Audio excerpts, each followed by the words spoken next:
Imom Ibn Javziy aytadilar. Aytadilarki, siz shaytonni yengdim deb o'ylamang. Shaytonning yoshi otangiz Odam alayhissalom yoshidan ham katta deydilar.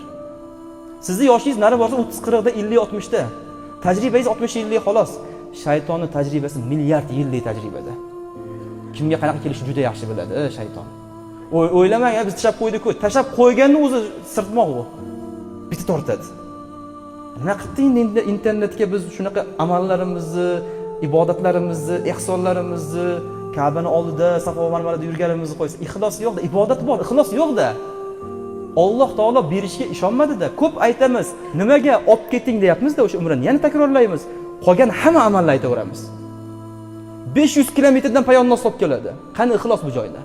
Qani Allohga bo'lgan ixlos? Sekin uyga kirib ketsa nima bo'ladi? O'ladi u, odam bilmay qoldi deb. O'lib qoladi o'sha kun kechqurun.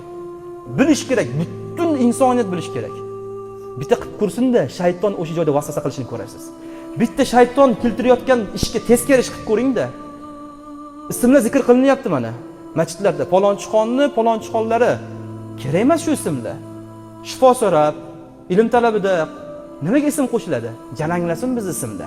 Aytilsin biz ismda. Alloh eshitmaydimi? Sami'un degan sifati yo'qmi Allohning? Sizning ismingiz aytilmasa masjidda Alloh taolo palonchi qaysi bandaniki ekan, men esdan chiqarib qo'ydim deydimi Alloh? Gapirish ham shart emas Allohga. Ixlos bo'lsa bo'ldi bandada ibodat bilan. Shundoq sajda qilib Alloh desa Alloh o'sha joy o'zida ijobat qilib yuboradi. Nimaga? Ixlos yo'qda akalar.